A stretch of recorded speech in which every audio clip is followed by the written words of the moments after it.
ఈరోజు టెక్నాలజీ వచ్చింది. మా చెల్లెమ్మ అయితే మొత్తం రికార్డ్ చేస్తా ఉంది, మొత్తం మీటింగ్ అంతా రికార్డ్ చేస్తుంది అక్కడ కూర్చొని నిలబడుకొని.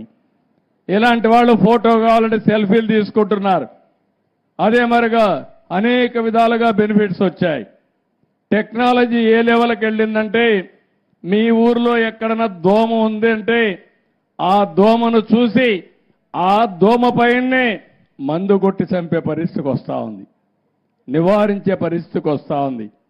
ఈరోజు మీ పొలంలో ఏదైనా పొలంలో పంట ఉంటే పంటకు తెగులు వచ్చిందా లేదా మీకు తెలియకపోతే ఒక యాప్ డౌన్లోడ్ చేసుకుని ఆ పంట ఫోటో తీసి పెడితే తెగులుందో లేదో చెప్తుంది.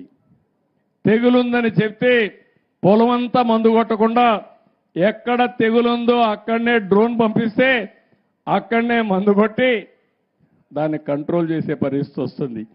అంటే మీరు గుర్తుపెట్టుకోవాలి, ఈరోజు మనం తినే పంట ఎరువుల పంట, లేకపోతే క్రిమి సంహారక మందులు వేసి అదంతా కూడా మనం తింటున్నాం. అంటే మెడిసిన్స్ అన్నీ మన కడుపులోకి పోతున్నాయి. ఇలాంటిగాని వస్తే ఇప్పటికే మీరు చూస్తున్నారు, నేను ప్రకృతి సేద్యం కోసం ముందుకు పోయాను.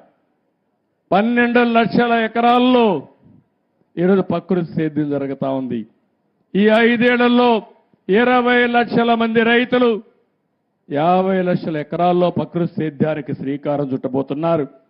ఇక్కడ నేను ఒకటే ఆలోచిస్తున్నా, తక్కువ ఖర్చు కావాలి వ్యవసాయానికి, పెట్టుబడి తగ్గించాలి, ఆదాయాన్ని పెంచాలి, ఆదాయం ఎక్కువ వచ్చే పంటలకు మీరు వెళ్ళాలి.